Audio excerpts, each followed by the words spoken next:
ಉತ್ತರಾಖಂಡ್ನಲ್ಲಿ AICC ಅಧ್ಯಕ್ಷ ಭಾಷಣದ ನಂತರ ಅವರ ನಿಂತಿರುವ ಜಾಗವನ್ನು ಶುದ್ಧೀಕರಣ ಮಾಡಿದ ಮುಖಂಡರ ವಿರುದ್ಧ ಅಹಿಂದ ಮುಖಂಡರಾದ ಬಾಬು ಟೈಗರ್ ಅವರು ಆಕ್ರೋಶ ವ್ಯಕ್ತಪಡಿಸಿ ಅವರನ್ನು ಕುಗ್ಗಿಸುವ ಕೆಲಸ ಮಾಡುತ್ತಿದ್ದಾರೆ ಎಂದು ಆಕ್ರೋಶ ಹೊರಹಾಕಿದ್ದಾರೆ.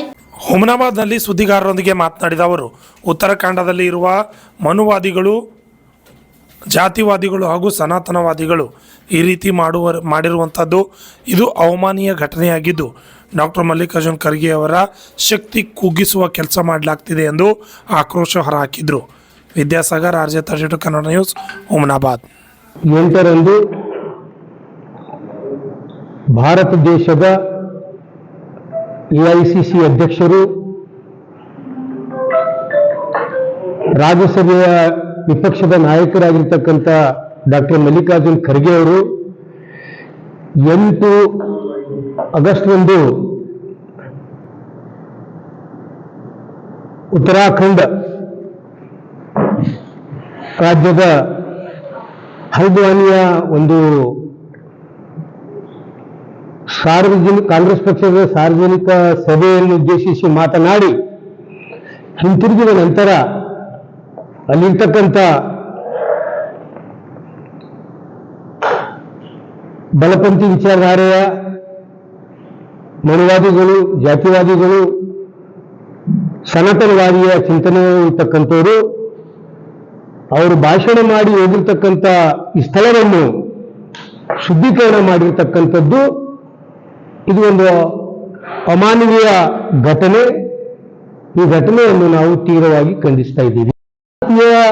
ಪ್ರತಿಯೊಬ್ಬ ನಾಗರಿಕನು ನಾವು ಯಾಕೆ ಆಚರಣೆ ಮಾಡ್ತಾ ಇದ್ದೇವೆ ಅಂತಕ್ಕಂಥದ್ದು ಅರ್ಥ ಮಾಡ್ಕೊಳ್ತಾ ಇಲ್ಲ. ಭಾರತದ ಸಂವಿಧಾನ ಜಾರಿಯಾಗಿ 75 ವರ್ಷ ಗತಿಸಿದರೂ ಕೂಡ ಈ ದೇಶದ ಪ್ರಧಾನಮಂತ್ರಿ ನರೇಂದ್ರ ಮೋದಿ ಅವರ ಸಂಪುಟದ ಸಂಯೋಗಿಗಳು, ಒಂದು ವಿಪಕ್ಷದ ನಾಯಕ ಮಲ್ಲಿಕಾರ್ಜುನ್ ಖರ್ಗೆ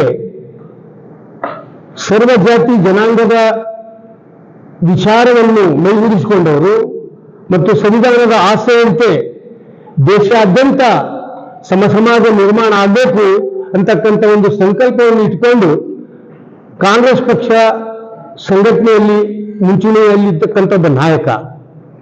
ಅವರ ಇಡೀ ಜೀವನದಲ್ಲಿ ಪ್ರಾಮಾಣಿಕತೆ, ಶ್ರದ್ಧೆ ಮತ್ತು ತ್ಯಾಗ ಬಲಿದಾನದೊಂದಿಗೆ ಇವತ್ತು ಅಷ್ಟೊಂದು ಉನ್ನತ ಸ್ಥಾನಕ್ಕೆ ಹೋಗಿರ್ತಕ್ಕಂಥ ನಾಯಕ ಡಾಕ್ಟರ್ ಮಲ್ಲಿಕಾರ್ಜುನ್ ಖರ್ಗೆ. ಇವತ್ತು ಎಲ್ಲ ವರ್ಗದವರನ್ನು ಒಪ್ಕೊಳ್ತಕ್ಕಂಥ, ಅವರನ್ನು ಬೆಳೆಸ್ತಕ್ಕಂಥ ಒಂದು ಔದಾರ್ಯ ಗುಣ ಇರತಕ್ಕಂಥ ಈ ಭಾರತ ದೇಶದ ಇತಿಹಾಸದಲ್ಲಿ ದಲಿತ ಸಮುದಾಯದಿಂದ ಬಂದಿರತಕ್ಕಂಥ ನಾಯಕರುಗಳಲ್ಲಿ ಯಾರಾದರೂ ಅಂಬೇಡ್ಕರ್ ಅವರು ಕೊಟ್ಟಿರ್ತಕ್ಕಂಥ ವಿಚಾರಗಳನ್ನು ಮೈಗೂಡಿಸಿಕೊಂಡು ಇಷ್ಟೊಂದು ಸುದೀರ್ಘವಾದ ಒಂದು ರಾಜಕೀಯ ಜೀವನವನ್ನು ಸಾಗಿಸತಕ್ಕಂಥ ರಾಜಕಾರಣಿಗಳ, ಮುಸ್ಲಿಂ ರಾಜಕಾರಣಿಗಳ ಒಂದು ಪಟ್ಟಿಯಲ್ಲಿ ಯಾರಾದರೂ ಇದ್ದರೆ ಅವರು ಡಾಕ್ಟರ್ ಮಲ್ಲಿಕಾರ್ಜುನ್ ಖರ್ಗೆ ಅವರಿದ್ದಾರೆ. ಅವರೊಬ್ಬ ಅಪ್ಪಟ ಬಸವಾದಿ ಶರಣರ ವಿಚಾರಗಳನ್ನು ನಡೆಸಿಕೊಂಡರು. ಅವರು ಮೂಲತಃ ಬಸವಣ್ಣನ ಕ್ರಾಂತಿ ಭೂಮಿಯಾಗಿರ್ತಕ್ಕಂಥ ಬಸವ ಕಲ್ಯಾಣದ ಈ ನೆಲದಲ್ಲಿ ಹುಟ್ಟಿರ್ತಕ್ಕಂಥವ್ರು. ಈ ನೆಲದಿಂದ ಸಂಘರ್ಷಮಯ ಜೀವನದ ಮೂಲಕ ಎಲ್ಲರಿಗೆ ಸರ್ವರಿಗೂ ಸಮಪಾಲು ಇರತಕ್ಕಂಥ ಒಂದು ವಿಚಾರಧಾರೆಯನ್ನು ಮೈಗೂಡಿಸಿಕೊಂಡು ಇವತ್ತು ಅಷ್ಟೊಂದು ಉತ್ತಮ ಸ್ಥಾನಕ್ಕೆ ಹೋಗಿರ್ತಕ್ಕಂಥದ್ದು ನಮ್ಮೆಲ್ಲರ ಕರ್ನಾಟಕದ, ಅದರಲ್ಲಿ ವಿಶೇಷವಾಗಿ ನಮ್ಮ ಹೈದರಾಬಾದ್ ಕರ್ನಾಟಕದ ಭಾಗದ ಸೌಭಾಗ್ಯ ಅಂತ ನಾವು ಭಾವಿಸ್ತೀವಿ. ಅವರು ಹಿಂದುಳಿದರು, ಅಲ್ಪಸಂಖ್ಯಾತರು ಯಾವ ಕಾರಣಕ್ಕೂ ಇಂಥ ಘಟನೆಗೆ ಸಹಿಸಿಕೊಳ್ಳೋದಿಲ್ಲ. ಇದರ ಪ್ರತಿಯಾಗಿ ನಾವು ಹೋರಾಟ ಮಾಡಲೇಬೇಕಾಗುತ್ತದೆ. ಅದೇ ಈ ಘಟನೆಗೆ ಕುರಿತೆ ಬರುವ 21ರಂದು ನಮ್ಮ ಕರ್ನಾಟಕ ರಾಜ್ಯ ದಲಿತ ಸಂಘರ್ಷ ಸಮಿತಿ ಇಡೀ ಕರ್ನಾಟಕ ರಾಜ್ಯದ ಪ್ರತಿ ಜಿಲ್ಲಾ ಕೇಂದ್ರಗಳಲ್ಲಿ ಏನು ಡಾಕ್ಟರ್ ಮಲ್ಲಿಕಾರ್ಜುನ್ ಖರ್ಗೆ ಮೇಲೆ ಏನು RSS ಮತ್ತು ಬಿಜೆಪಿಯ ಜಾತಿವಾದಿಗಳು, ಸನಾತನವಾದ ಚಿಂತನೆ ಇರತಕ್ಕಂಥವರು ಏನು ಅಸ್ಪೃಶ್ಯತೆ ಮತ್ತು ಜಾತೀಯತೆಯನ್ನು ಜೀವಂತ ಇಡಬೇಕು, ಮುಂದುವರಿಬೇಕಂತಕ್ಕಂಥ ಒಂದು ಪರಿಕಲ್ಪನೆಯಲ್ಲಿದ್ದಾರೋ ಅಂಥವರ ವಿರುದ್ಧ ನಾವು 21ಕ್ಕೆ ಎಲ್ಲಾ ಜಿಲ್ಲಾ ಕೇಂದ್ರಗಳಲ್ಲಿ ದಲಿತ ಸಂಘರ್ಷ ಸಮಿತಿಯ ನೇತೃತ್ವದಲ್ಲಿ ನಾವು ಪ್ರತಿಭಟನೆಯನ್ನು ಮಾಡ್ತಾ ಇದ್ದೀವಿ. ಮತ್ತೆ ಮಲ್ಲಿಕಾರ್ಜುನ್ ಖರ್ಗೆ ಅವರು ಭಾಷಣ ಮಾಡಿ ಹೋಗಿದ ಆ ಸ್ಥಳವನ್ನು ಶುದ್ಧೀಕರಣ ಮಾಡಲಿಕ್ಕೆ ಯಾರ್ಯಾರು ಕಾರಣಭೂತರಿದ್ದಾರೋ ಮತ್ತು ಅದ್ರ ಹಿಂದಿರ್ತಕ್ಕಂಥ ಸಂಘ ಪರಿವಾರದ ಯಾವ್ಯಾವ ಜಾತಿವಾದಿಗಳಿದ್ದಾರೋ ಅವರೆಲ್ಲರ ಮೇಲೆ ಕೇಂದ್ರ ಸರ್ಕಾರ ಈ ಕೂಡಲೇ ಈ ಪ್ರಕರಣವನ್ನು ದಾಖಲಿಸಿ ಅವರನ್ನು ಬಂಧಿಸಬೇಕು.